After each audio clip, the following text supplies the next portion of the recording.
Birmingham, Alabama. Oh, okay. Okay, great. Yeah, we have, my husband and I have 2 properties out there, actually. Oh, cool. Yeah. What part of town? You know, he went over there. I know the street address, but I don't know. Actually, I could probably look it up right now. It's Nakoma Drive Incarnation, but I don't know the areas. Could probably look it up. Hold on one second. Hello?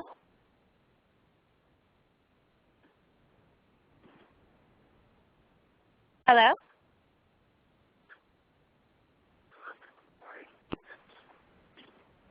James?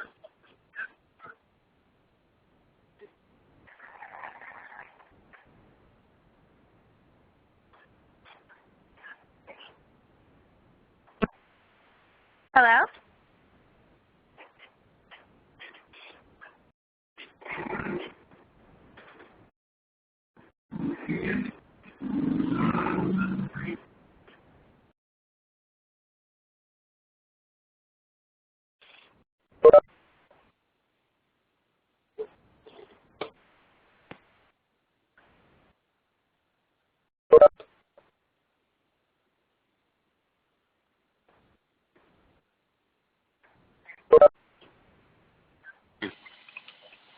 Hello? Yeah, Teresa, I was cut off for a minute there. Oh, I know what you're saying. Okay, I'm just. I was Is cut off anyone? my Hi. phone ring. It's John.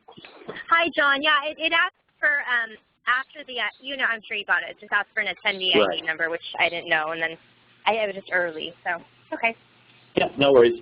We're going to wait for just a couple more minutes for more people to join in. I'm still getting it set up. Okay. So anyway, if you're, Okay. and this goes to everybody who's on the call. If anybody is on the call and not talking, if you could mute yourself, it would be very helpful. Keeps down on the noise. Okay, I will do that actually right now. All right, thanks. So again, we'll be starting in just a minute or two. Okay. Okay, John. My name is James, by the way. I got disconnected and I'm back again. Okay. All right. Thanks, James.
And let me, so this is John Hostetler again. I appreciate everybody coming on.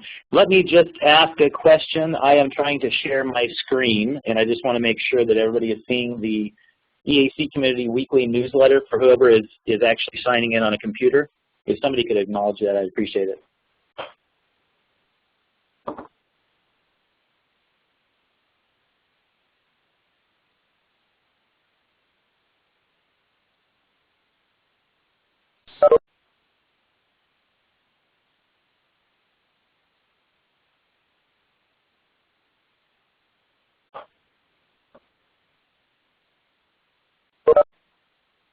I don't have it on the computer, John, but I do see it on. I can see it on my phone. So. Okay. All right. Yeah. So the sharing of the screen is working at least on your phone. Yeah. Okay. So. Fair enough. That'll work. I think that Okay. that takes care of it.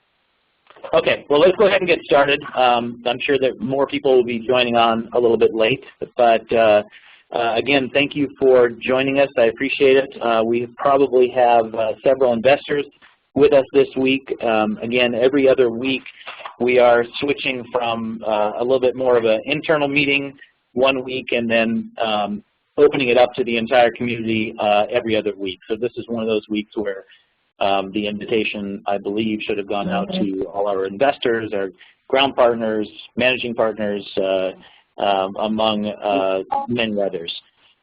So, so again, I appreciate you joining us. We will, rather than sending out an agenda, we really just are now doing something with our weekly newsletter that will more or less go over during the call, in addition to getting anything else out there from our various ground partners on updates that came after this. Today, what we're going to do, Kevin, you has been in communication. Let's see here. Hold on for just a second. Sorry about that.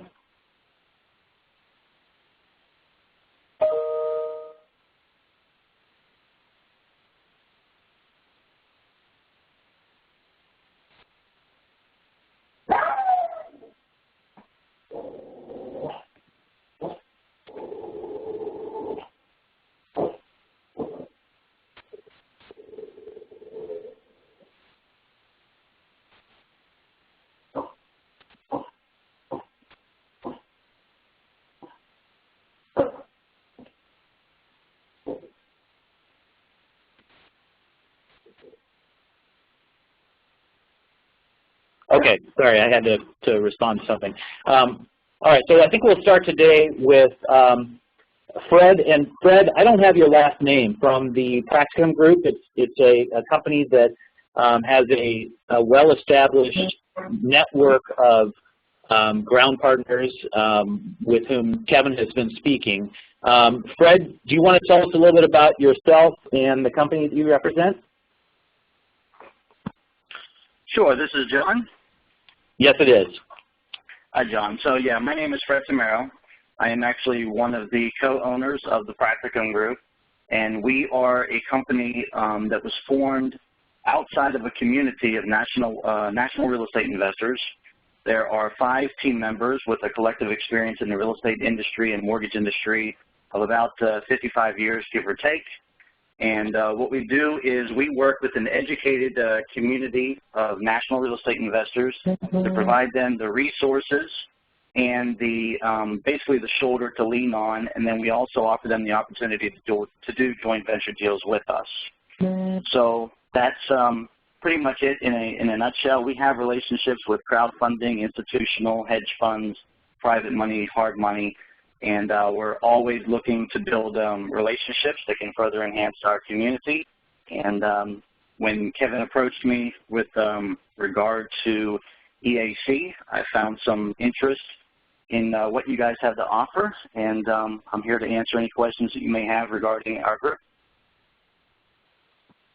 Okay, great. So when you say that you have the network of people that you work with investors, in doing a little bit of reading on your website, it appears that you do some education of these investors and really set them up for success based on the, I guess, the collective experience that you have within the marketplace. Is that a fair statement?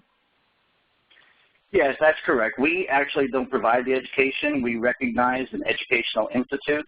And for those individuals that want to work with us, they have to obtain, it's roughly 200 hours of book and classroom teachings.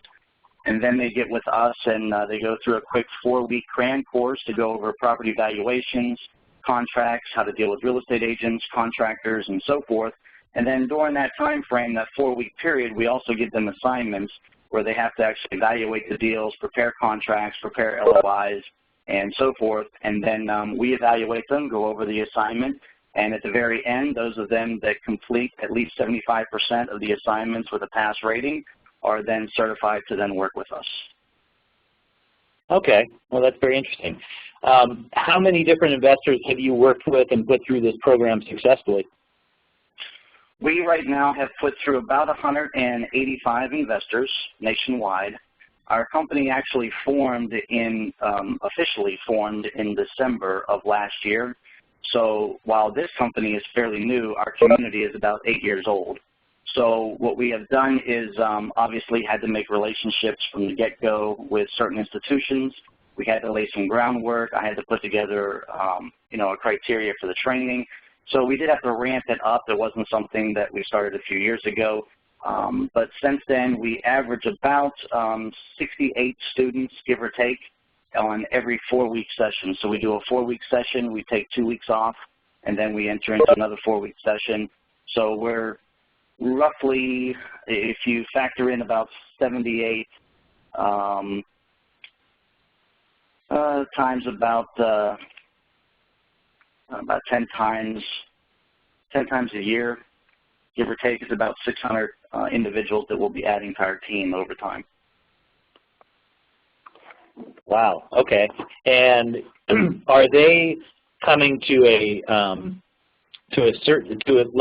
central facility? First of all, where are you located? Our company is actually located out of Chicago. Three Okay. of our executives are in Chicago. I am actually out of Pittsburgh, and our last co-owner is out of Manhattan, the New York region.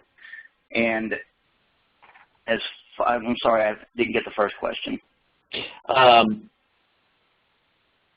was I going with that? So I guess I was wondering if you gather these students actually in a facility location. Yeah, in a certain location. Actually, correct. Well, we actually have webinars. So our initial training is done via webinars. We use the Adobe Connect system, and then we currently have about 17 community centers throughout the United States, including Hawaii and Alaska. And what those community centers do is it allows the individual students that are part of the education community to gather and do collaboration and study groups and, you know, all that type of training. But as far as the practicum, we basically deal off of webinar systems, and then we also go out and perform real estate seminars and workshops, which I'll actually be going out to Philadelphia here this week to put one on. But that's what we do, you know, throughout the nation. So most of our communication is done with our community via FaceTime, or if we're looking at a project with them, or we'll fly out to the projects, you know, if there's something worthwhile flying out to, and then most of it's on webinars. Okay, all right, fair enough. Now, you said that you will occasionally do joint ventures with an investor. Can you give us kind of an example of what that would look like, or an example of something that you've actually done? So the joint ventures that we're currently doing is we provide a lot of the consultation, the hand-holding, the collaboration. And through our time and our resources, we usually end up with about a 60-40 split where our team members get 40% and then we get 60%. If the team member is experienced, if they've done some deals in the past, then we reduce our percentages. And the greener they are and the more hand-holding they need, we actually increase our percentages because it's more work on our time. All right. And are these primarily flips, or are they all flips that you are dealing with? Well, we really pay attention to the economy on a macro, micro scales. So right now we are focused on 2 brackets of fix and flip. And then we are also focused on buying holds. We do have relationships with out-of-country buyers that are looking to buy turnkey-ready properties. So there are certain areas throughout the region that we do acquire the property, rehab the property, and then simply turn it over to either a hedge fund or a foreign investor to then take it over from there. All right. Okay. So that would be, one of the models for fix and flip is basically flipping a rental, flipping a turnkey. Well, for the yes, yeah, preparing repositioning a property and then turning it over, correct, yeah. Okay, all right. And then the other is the more traditional retail flip to a homeowner. Correct. Okay, and between those two models, what would you estimate your percentages on each side would be? We are currently at about a 60-40, 40 on the flip, 60 on turnkey. Okay. And so on your, going to the traditional fix and flip to a retail buyer, are you, you know, obviously opportunities are different everywhere, and, you know, I'm sure you can't just put a set formula on how this works, but on a typical property for these people that are going through your program, would you say that you are leaning toward a lighter rehab scope of work, or is it something that you try to go in and really leverage the potential equity that can be built into a property by doing, you know, possibly some construction, adding square footage, a bathroom or two? You know, which way do you really go, or do you sort of teach both methods based on the experience of the investor themselves? An answer to that question is pretty much yes. I mean, we evaluate the deal based on several different parameters, determine whether it's a deal that we can get into with that particular investor based on their knowledge base, and if it's something that we can do with them, then great. We try not to really add square footage or get into any major reconstruction outside of conversions, and we're actually, when we do a conversion, we position it for both. We actually build it to condo style, even if it's going to be a rental of some kind, because we have a forecast that goes out to 2018 that determines that the rental market is expected to make a shift around that period of time. So any larger buildings or larger scale properties that we get into, we try to have a dual exit strategy actually built into the building to begin with. Okay, I see. So you have 5 principals in your company. How big is the company outside of that? Do you have several employees as well? We have 0 employees. Okay. So that begs the question, if you have 185 investors that have gone through this program in, what, 4 months or so, I would assume that they are being supported by you in terms of the deals that they are trying to find that will be viable. How do you handle all that? I mean, is it a constant barrage of questions from your investors? With certain investors, it could be, but we have we've designed a deal workbook that we train on throughout our 4-week training. And the deal workbook is it's condition formatted, so it's got a lot of color codes to it. And basically, when they input their numbers, the screen's either going to turn green or red. And if it's green, then that's usually when we get a call to further review the project. We pre-underwrite all of our deals before we send it out to any of our capital sources. So we actually pre-underwrite the deal once the screen turns green. But if they're running their numbers and they can't get the screen to turn green, and there's formulas built into it that they can't manipulate, so it's either going to be based on fact or it's not going to be based on anything, then we don't see it. So even though we have a large base of investors, at any given time, I'm reviewing about 30 to 35 deals a week out of the 168 investors that we have, give or take. Okay, all right. And I'm sure you have a proprietary formula or set of formulas that come to that, you know, that stoplight of green or red. But you can give us a kind of an overview of what maybe you are looking for. Is it just a return on investment type calculation, or are there, you know, a number of factors that are going into these decisions? Sure. There's a number of factors. The deal workbook actually has built into it a rehab, a repair guideline based on the insurance replacement costs across the 4 corners of the United States. So we have that built into the rehab. We do look at, and this changes every quarter, but we do have built in an 8.43 cap, which is the national cap for commercial properties at the present time. So whenever that cap rate changes for multifamily properties, then we do update the deal workbook and send it, out to the team. We do not evaluate properties, single-family homes on cap rates. We don't feel that that's the proper way of evaluating properties, even though some of the REIA clubs beg to differ. So ours is all based on sales comparable approach using the standard appraiser guidelines. I'm actually a licensed real estate agent in the state of Pennsylvania. I held a license in mortgage brokerage, so I'm familiar with the guidelines that lending institutions use and obviously our current partners use. And with that knowledge, I actually designed a deal workbook to work on appraisals. So we're not getting comps 2 miles away from the subject property. We're not getting comparables that sold 8 months ago. All of those are red flags in our deal workbook. So it's a really concise valuation method that we use. And then as far as the cap rate, that really only comes into play when it's 4 units and above. However, we do have it built into the deal workbook.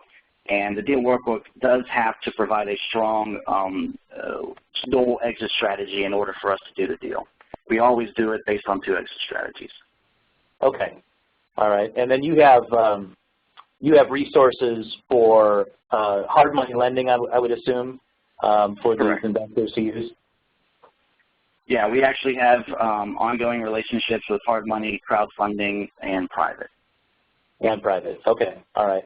And so that's what brings you to EAC as a potential partnership, is the possibility for funding for some of these deals, I would assume. Correct. Okay. All right. Well, I'd like to open it up and see if anybody in our community has a question for Fred in terms of his business and his investors.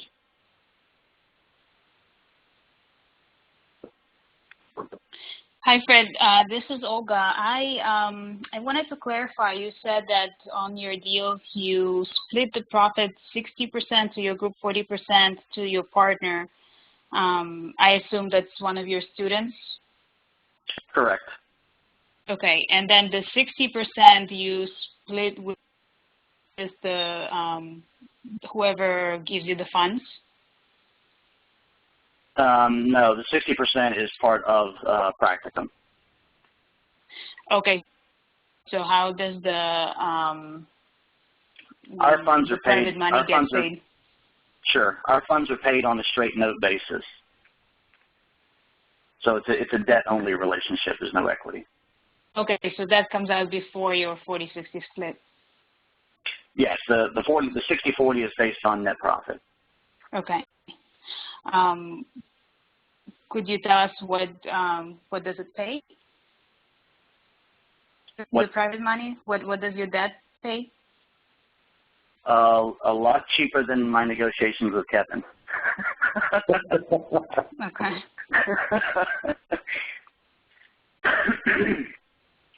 Yes, Kevin especially. I wish he could be here, and he may join any minute.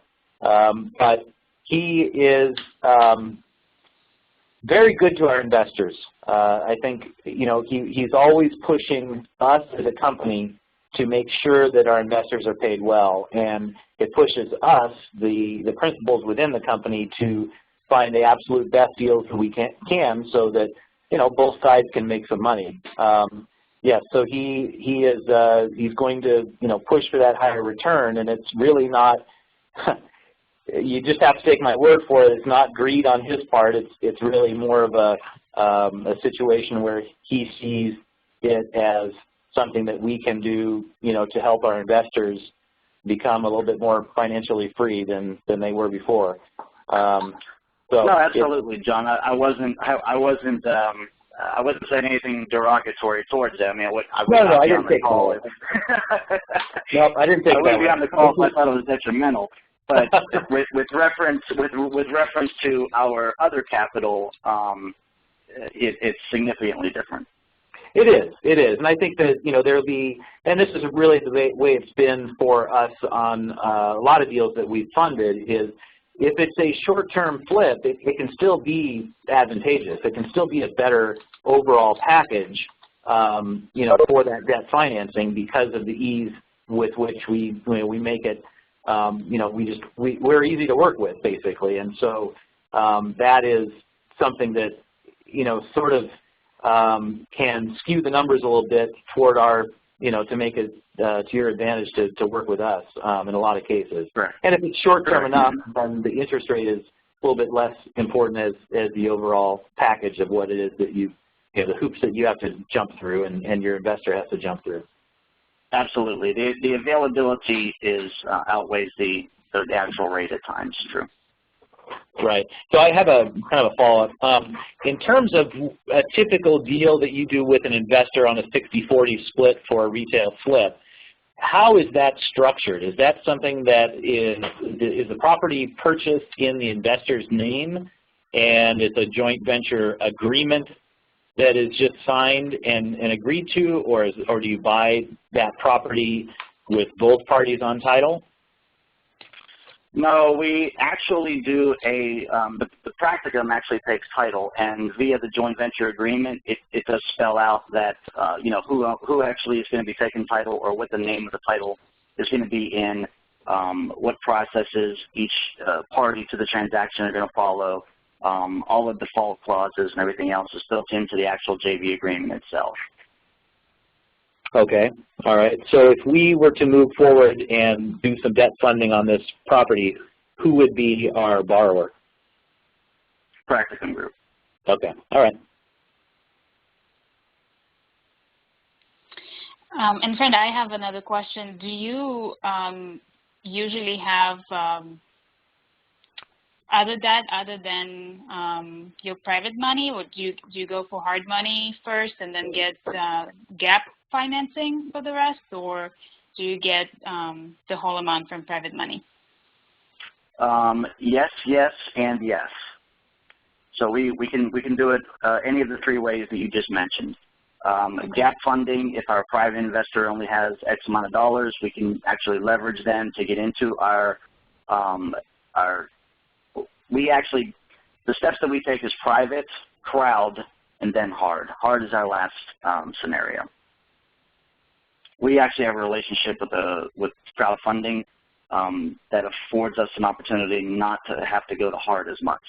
Mm-hmm. And you find so yes, we would be interested in, or not interested in, but we have done transactions with gap funding. Obviously, those interest rates are a lot higher than the primary lien. And then the other thing we have to look at is there are certain hard money lenders that prohibit a second lien position. So then that actual private would end up being a promissory note and not necessarily recorded against the deed, but recorded as a UCC filing against the company. And I'm sorry, John. I was going to ask if no, I lost my train of thought. I'm sorry. I started reading something and lost my train of thought. Anybody else have any questions for Fred at this point? Yeah, I do. Fred, this is Anthony from South Bend. It's a two-point question. One, and I may have missed this. I jumped on the call about 10 minutes late. But how do you already predetermine the markets you want to work in? Or do you get a call and, hey, go through our course and you can be our partner on the ground? And then the second question is, for people who are green, obviously real estate has a lot of moving parts. So how do you train someone who knows nothing to build the team that would be necessary to execute this in the markets that you choose to work in? Sure, two good questions. I'll answer the second one first, if you don't mind. We are not an education provider. That is not the role of the Practicum Group. We actually use an A+ rated BBB education provider to provide all the book smarts to the students, to the investors.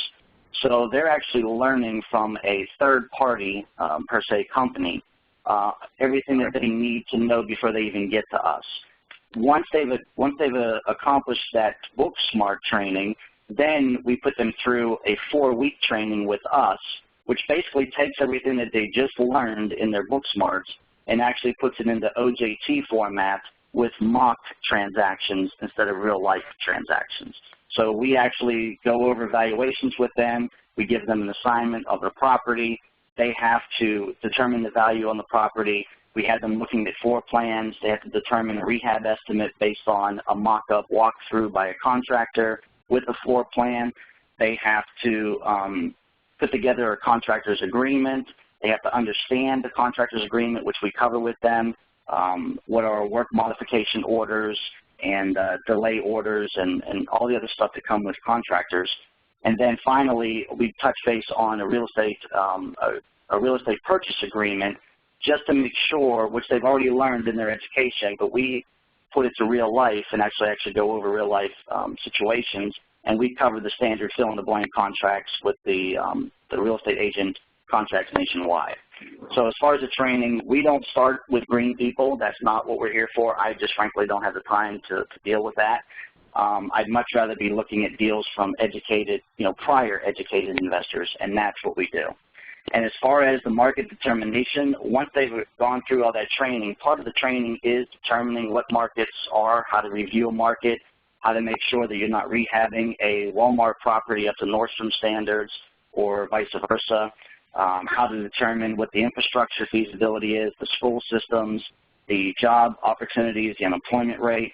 We use ESRI business analysis data on every project that we view for multiple reasons. The first main reason is we want to make sure that the valuation of the property fits within the disposable income range of that 1 mile radius around the subject property. We also look at the amount of individuals that live in the home, the unemployment rate for a 1 mile radius around the subject.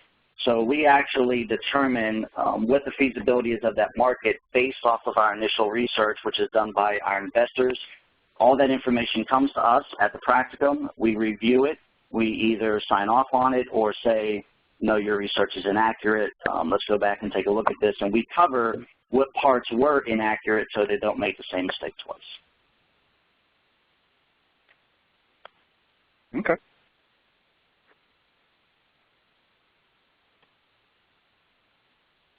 Covered it pretty well. And Fred, how many markets are you working in right now? We have more than I know. Okay.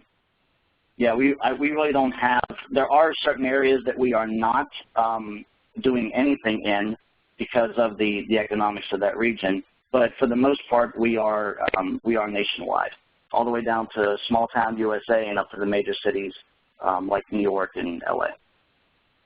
Okay. All right. And Fred, do you have any properties that you hold in your own portfolio? It sounds like everything that you're doing, it's sort of on an ongoing basis and you don't really keep anything for yourself. That's a great question, Olga. When I started back in 2004, I was a one-man show. And I realized quickly that real estate investing is a team sport. It's not a one-man show. And so since then, I don't do anything on my own. Everything I do is with my partners or other investors in the community. But I mean, your company, do you have a portfolio of properties that you hold and you get ongoing passive income from, or not at everything is time. On a turnover? Okay. Correct. Fred, I have one more question. This is Anthony. Sure. How do you help your investors or the people that have gone through the dual training? When it comes to you have a project, how do you determine the selection of a contractor? Do you sub everything out and your investor is handling everything? Do you use general contractors? What's the criteria for choosing either subs or GCs? How does that all work? Because as you know, that's usually probably the most painful part of a project. Absolutely. So each investor is tasked with locating contractors and real estate agents, mortgage brokers, their entire team, real estate attorneys, closing agents, everything. Each investor with locating their local teams. Then what we do as a vetting process is the contractors have to be licensed if the state requires licensing. They have to be insured, and they have to show us a portfolio. So they're either going to email us a portfolio, or the local investor does a walkthrough of either current projects that are going on or past projects or properties that are still in the market to validate the work that was done. So they'll actually take the pictures and then send them back to us. So we vet our real estate agents pretty much the same way as we do, the attorneys and the contractors and everybody else. Okay. But that's all done on the local level by our investors, not at the practicum level. Okay.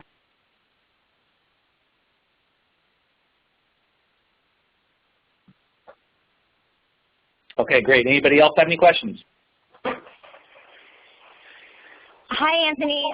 My name's Teresa, and I just had a really quick question about the cap rate that you mentioned, that you don't consider it for single-family homes, only for 4 units and above. And I was just wondering why that is. Because that's not the proper valuation of a single-family residence. A cap rate is it's really investor-driven. It's basically what you want to get on your money.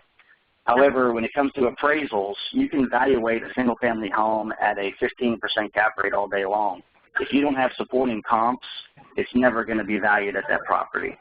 So we don't even waste our time with the cap rate. Obviously, the cap rate comes into play if it's a buy and hold scenario after it passes the valuation test.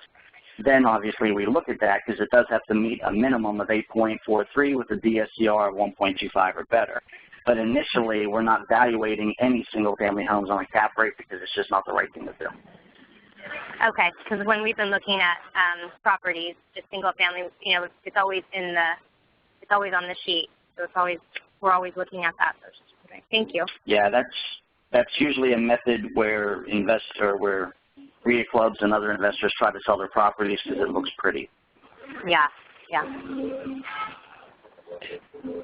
Yeah, I would agree with that. I mean, I think that there are certain circumstances you need to look at the return on the investment, but when it comes to single-family homes, that is not the valuation. I would, that's just the standard practice, and I think there are certain turnkey operators out there who will emphasize that cap rate in terms of what it is that the product that they're selling and why it's worth what it is. When, in certain circumstances, it will not necessarily appraise nor even more so sell for something that's, at that level. Yeah. Okay, thank you. All right, anybody else? All right, Fred, well, I very much appreciate you joining us. It's a really interesting company, and I look forward to hearing more about it, and I'm sure that we'll have some communications up very soon on setting something up and moving forward on this. Sounds great, John. Thank you very much for your time. All right, thank you, Fred. Thank you. All right, so now I think we'll move to just more of our updates from each of our partners.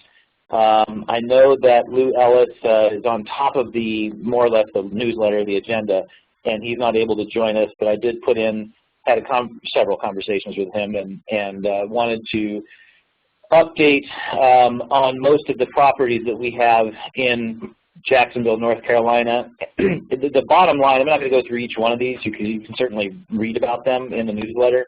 But really the takeaway from Lou's update is that the Jacksonville market is just very strong in terms of the rentals that we're doing. Although there are vacancies to probably a pretty decent percentage in Jacksonville overall, really it comes down to the quality of the product as to why we are seeing tenants clamoring for our product.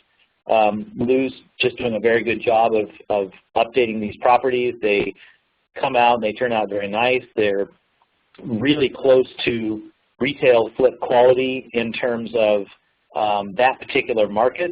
it's, you know, we're certainly, to use Fred's analogy, we're not putting Nordstrom finishes on a Walmart house, but at the same time, it's more the flip side that is true, whereas, you know, a retail flip in that area is not going to have high-end products. It's just going to be good, durable, you know, nicely done, and we make certain adjustments for those properties that we're going to rent as opposed to we're going to put on the flip market. But the differences are somewhat subtle, and so as such, the renters that are going through our properties love them. And in particular, Lou appears to have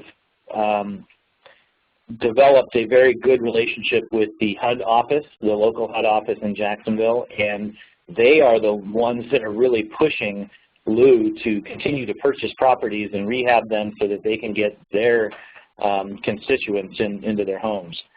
So, so again, there are several updates on here. We really have everything, for the most part, is either rented or ready to be rented by the end of this month that we have here, and it's going quite well. And again, going back to the B2R refinance, the appraisals that we've done on these Jacksonville homes have come in consistently 15 to 20% over what we had to initially set as our ARVs.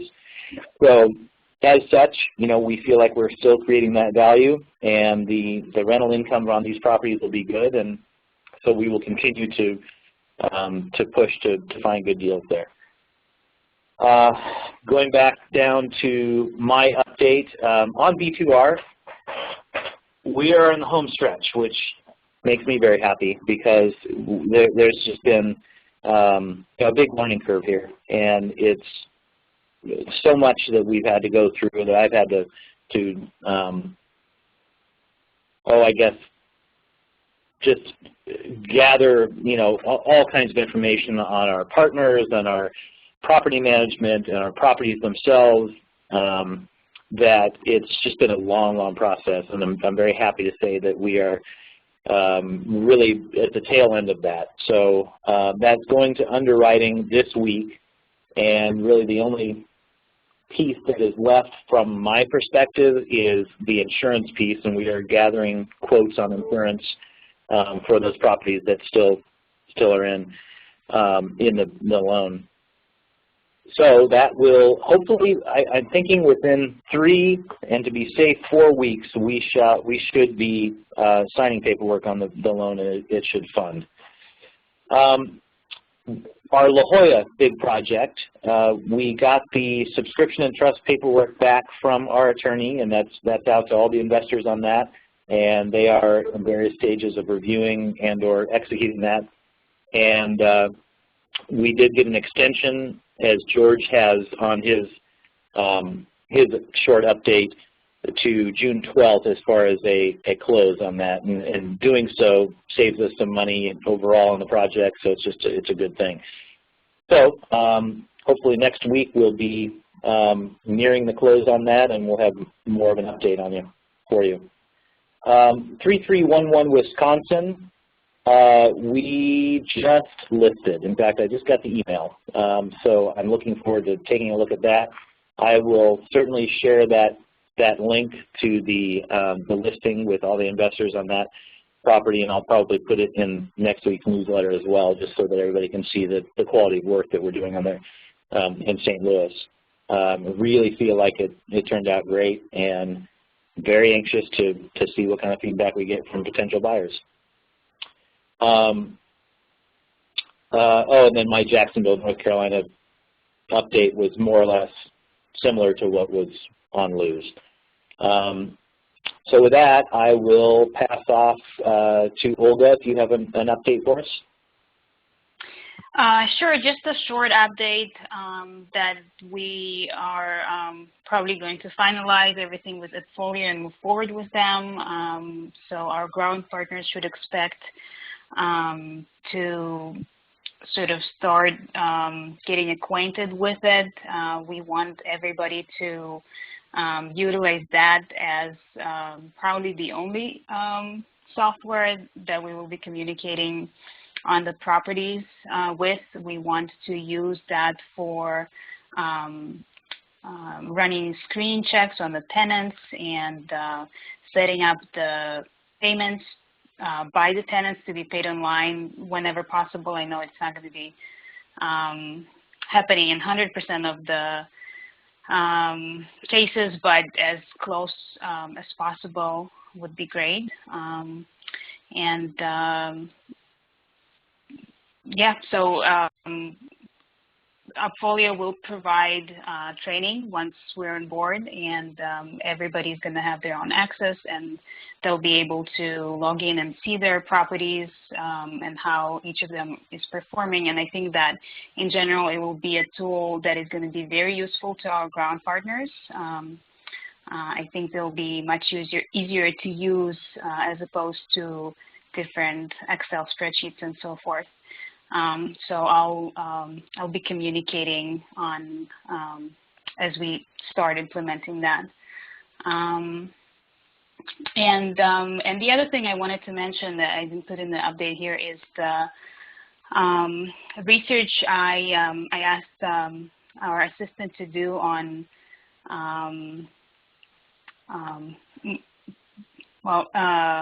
market research on our competitors.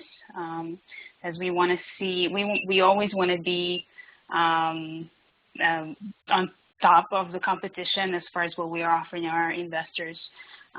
So she's gathering some information on different companies that have similar products, lending products that we have, and so she's putting it together. But I wanted to open it up as well to our investors and anybody else who's listening. If you know of a company that you think should be included in that, I would be happy to hear about that, as well as if you can share what they're paying, that would be helpful as well. So that's it for me. Okay, great. Thank you. Isaac, are you in line? Yes, I am. Okay. If you want to give a little update, I'd appreciate it. Yeah, sure thing. So we already submitted an offer for with a new ground partner, Brittany Moreland. Last time we spoke, we were just vetting her and kind of looking at some deals. We made the offer on 5 Grandview Terrace. You're going to have to forgive me. I don't have everything in front of me right now. I'm on the road. But we also have another 3 flips that she's brought to us that we're looking at right now. And I actually will have the documentation for the 52 unit, I believe it is, just to prove everything. I guess like she requested another set of it, the rent roll and everything like that. So I'll be looking at that, but that's pretty much all we got in the works is a few flips that we're hoping to do with her in short order.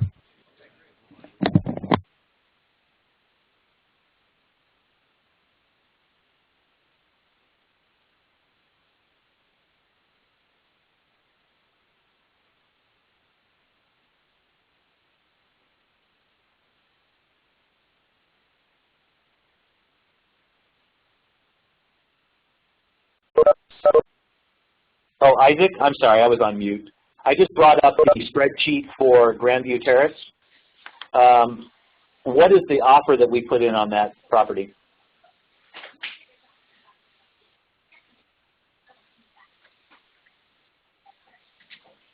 Isaac, you there? Well, maybe you had to get off. Okay, well.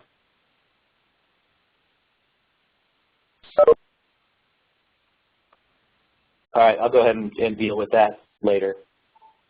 All right, so Bill, are you on the line?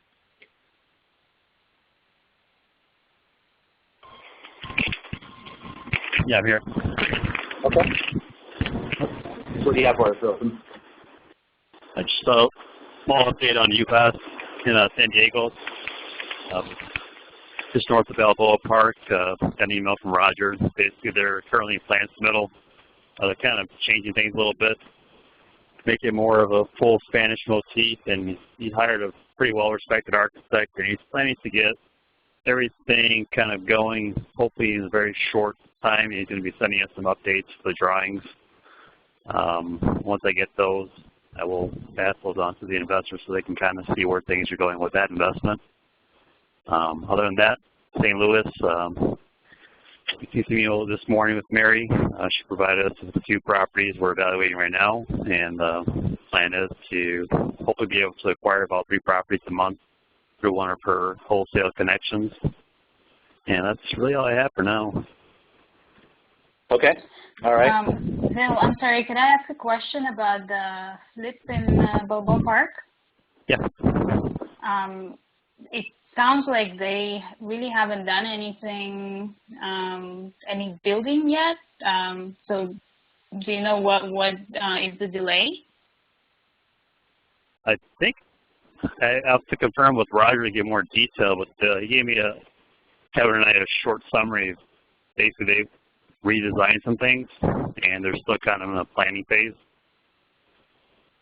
So I'm not sure if that was part of the original intent. I know the original timeline was 9 months, and I'll have to follow up with them to see whether or not they're still planning on meeting that timeline or not.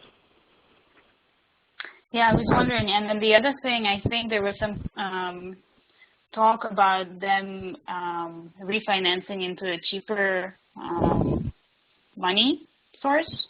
So do you know anything about that? He hasn't indicated to us that he's planning on doing that anytime soon. And he had asked whether or not there's any other future deals that are coming up. And he doesn't have anything currently, but he said he'll keep us in mind if he does need additional funding. Okay. Thank you. Yep. Yeah, I think it is important that we keep on top of Roger. RBD is certainly a well-established company in San Diego. They've done hundreds of flips. But at the same time, you know, they are, in terms of our relationship with them, they're a new partner, and you know, we just need to make sure that we're on top of that and, you know, keep the investors updated on what's going on and just make sure that because I do believe that it was Roger's plan to refinance within about 6 months or so.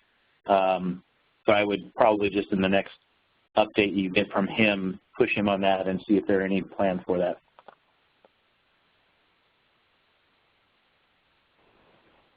Okay, Tad, are you with us? Yes, I'm here. All right, if you can just give us a little update, I'd appreciate it.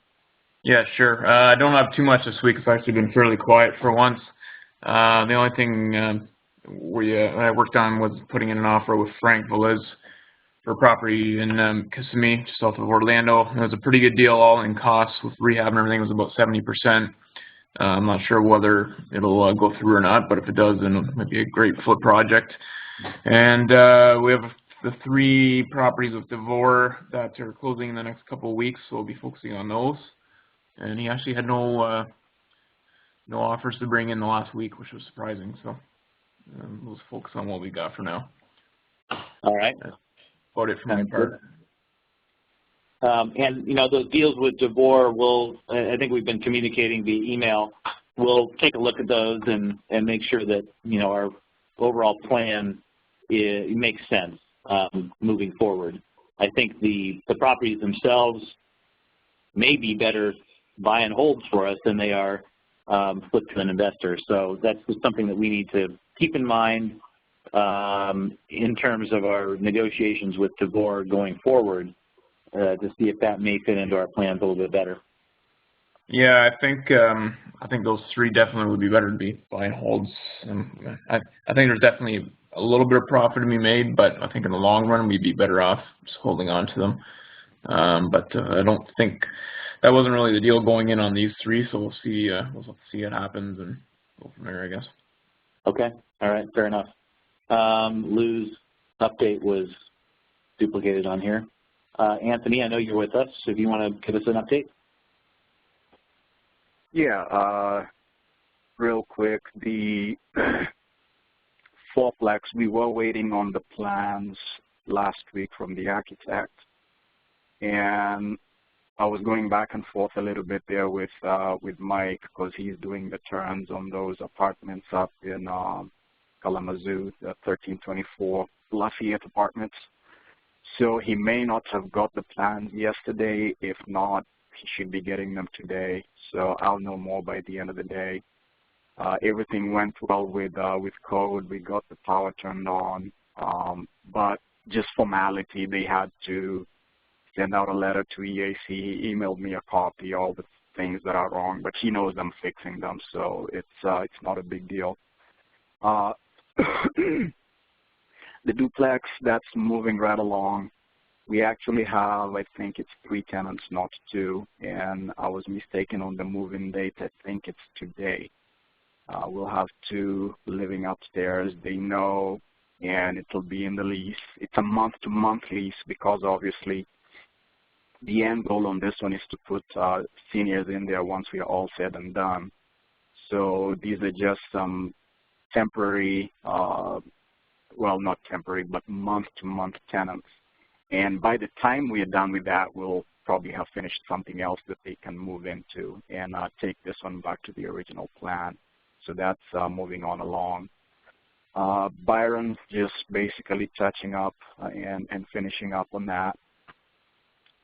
Then I got busy trying to get some things because I'm back in the buying mode. This was a pretty nice flip. I ended up walking away from it. It's a huge house, nice in Granger, listed at $189,900. My first offer was $101,000, which they counted at about $1,000 less. But it's in a subdivision with wells, septics. There's a couple things wrong. There was an inspection done that says it needs a new furnace, new roof, blah, blah, blah. So I wanted to actually, I'm not worried about that since I'm already covering it in the rehab. But the well and septic, that's an issue that I would like to know if there's something wrong or not. And they came back at $188,500, no contingencies, no inspections. So I counted back at $113,750, and I agreed, okay, no inspections, but this is as far as I'll go. And I think 188. I think they came back at 188,000. So they chopped off $500. So I told them, well, I'm passing on it. Nobody will buy it at that with no inspections. So I'm just keeping an eye on it, and I'll be back a couple, probably weeks or however long it will take for them to wake up. Then submitted 3 offers. One was actually already accepted. This is Dennis. It's the street behind Byron, which we have just had absolute, we've had a ball with that one, with all 4 end signs, and that's where all our tenants are coming from. So that actually got accepted yesterday. I submitted the paperwork to HUD, and it should be getting to the property manager, not the asset manager tomorrow.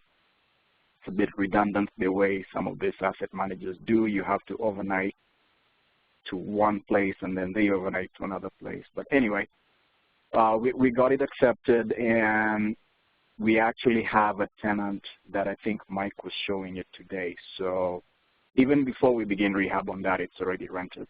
And I'm waiting on counters on the other 2. So that's pretty much it. So on the one that it was accepted, what's the purchase price and the rehab on that one? I have to pull it up. Byron, which is the street, I bought that for $29,000. That's what was accepted. And Dennis was accepted at $33,000. I played around with them. I started at $29,000. I wasn't getting any counters, and I pretty much knew they would accept 80% net to HUD. So, and I was trying to coax them into countering me, but they never did. So with it having almost the exact same floor plan as Byron, and the plus on this one is it has a 2-car detached garage. It has a bigger yard than Byron. I didn't want somebody else taking it away from me, especially since we already have people that want it. So I just went ahead and gave them what they asked for, $33,000. And I think the rehab is between $20,000 to $23,000. I walked through with it with Mike last night, and we'll probably peg it between 23 and 25 for rehab, and it'll look just like Byron when we're all said and done. Okay, great. And what do you expect it to rent for? With a 2-car garage, the minimum will be $1,250, which is what we got for Byron, but it may be more. And another thing that we're doing now that we have people waiting for stuff to get done, we're giving them the option of upgrading from our basic package. So if somebody wants us to put in, for example, stainless steel instead of our regular fridge, then we'll get some premiums that way. But at the very minimum, it will be $1,250. Okay, so that confirms, and you've said this before in our calls, that similar to Jacksonville, people see these properties and they love them and they want to move in and they'll pay a premium for them. Yeah, absolutely. I think right now we have about 10 people that have been through Byron, and some of them, they have leases coming up in June, July. Instead of renewing, they want to move in with us. So as soon as we get something under contract, we already have someone. I'm basically almost like going to the store with a grocery list. I already know what people want, and that's what I'm buying. Interesting. What, now in this particular area, it's a heavily rental area, is that correct? Not quite. The city of South Bend itself just generally is 60% owner, 40% rental. And this particular area here is probably, I would say maybe 70-30, so there's more ownership. But it's a nice enough area that the people that want to rent and not have the responsibility of ownership will pay a premium to live in that particular area. So that's kind of how that's working out, if that answers your question. Okay, it does, and you know where I'm going with it. I mean, in terms of the potential to flip some of these homes, you know, it's with the numbers that you're presenting, it sure does seem like rental makes more sense. But it's something to keep in mind as well, that if there's a potential and there are retail buyers out there looking for homes, remind me what it is that we think Byron is going to appraise for. I mean, I don't remember off the top of my head.